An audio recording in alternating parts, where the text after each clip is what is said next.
don't know about you guys. Maybe I'm the only one, but every single day I wake up feeling like I've been trapped in some sort of alternate reality timeline.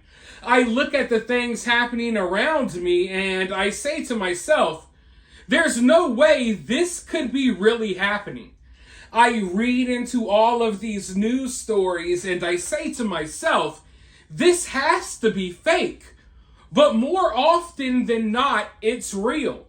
In fact, I get accused all the time of running a conspiracy theory channel because a lot of the stuff that I talk about on this channel, it doesn't seem real, but it is. And if you do your research, you would realize this.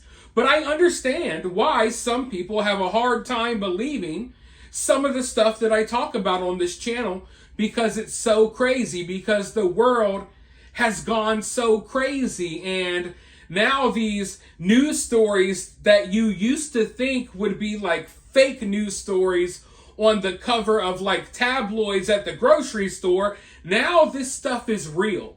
It's outlandish, but it's real.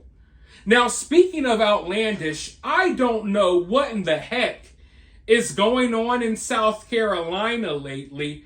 I think someone is playing a real-life game of JUMANJI. It has to be something like that. Because it was only a few days ago that I was trapped at my friend's house in South Carolina during a lab monkey outbreak. I kid you not.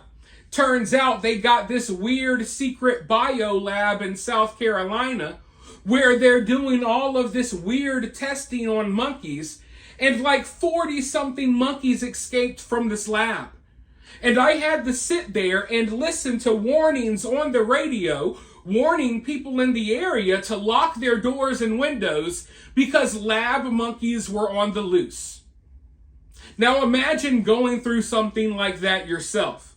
That's something you only see on movies, right? Well, guess what? I lived it not that long ago.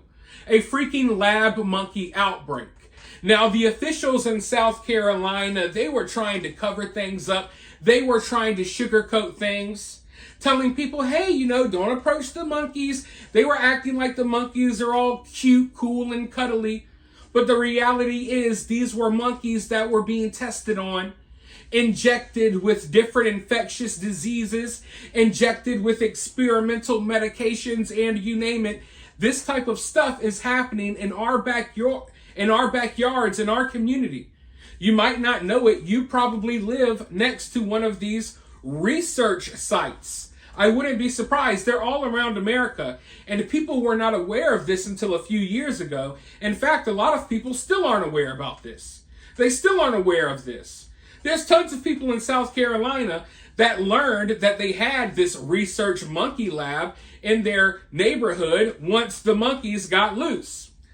Well, now, some of the monkeys have been caught, luckily. There's still some on the loose out there, folks.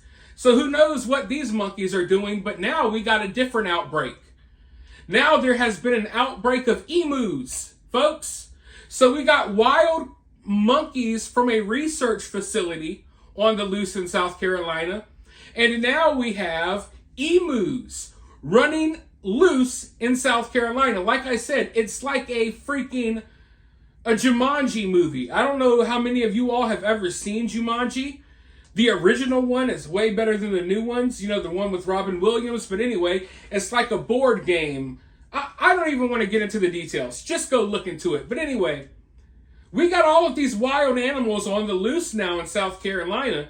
And I'm scared because I'm just wondering, okay, when are we going to hear that lions and tigers and stuff are loose? When are we going to hear about gorillas and other scarier animals? Not to say that emus can't be scary. Hell, have you heard about the emu wars in Australia? If you have some free time today or tonight, tomorrow, in the near future, please do yourself a favor. Research, do some looking into the emu wars in Australia. And you would be surprised. It will blow your mind. I'll give you a spoiler alert.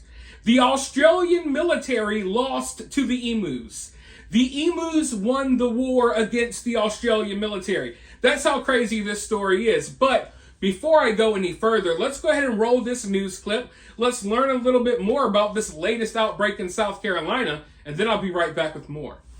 In northern Horry County, an unusual search is underway tonight for a pair of emus that have been on the run since this summer. Our Ashley Listrom joins us now live in Greensea. And Ashley, you've got an exclusive interview with their owner and discover there's really much more to this story and the effort to try and recapture these animals that meets the eye for a lot of us. Tell us more. Rachel, the hunt is on tonight for a pair of emus who escaped right here near Highway 9. And as you said, I spoke exclusively with their owner, who tells me he's devastated and he now needs your help getting his birds back home. Take a listen. Tried to catch her. I grabbed her and I grabbed a handful of feathers. Emu owner Artie Morris tonight recounting the moment the first bird escaped. She tossed me right over and kept on going. Said bye. Morris tells me the two emus are both girls without names. One he got at an auction and the other he rescued. And the girls got loose on 2 separate occasions in June. The second one, I was moving her around and then she got away from me because they're powerful birds and I couldn't hold on to her. Morris tells me their escape was a complete accident, as right now he's battling cancer, which has made him too weak to wrangle the emus back in. But since the emus escape, folks have been capturing them on camera. Hey! Never know what you're gonna see in Duford. One was spotted wandering freely through fields. The Browns spotted one of the emus off Tulip Grove Road Tuesday as they were leaving Greensea Floyd's elementary school. And their reaction says it all. It was unexpected. Just wow, amazing. This is so strange just to see one running around out here, but everybody's pretty happy about it. Like, it's neat, something you don't see every day. Morris says he sees the birds near his home occasionally, but he says right now he needs your help. If I can find somebody with a tranquilizer gun and they want to help me, oh, I would love that, get the bird back. But, she's had her freedom. Okay, now it's time to go back home and pay the piper, If you'd like to help Morris with his cancer battle and with getting his birds back, you can find a link to a fundraiser by clicking on this. Okay, so I have 2 big takeaways from this. For one, what do you mean he won the emu in an auction? What? You have emu auctions in South Carolina? What? I'm in South Carolina all the time.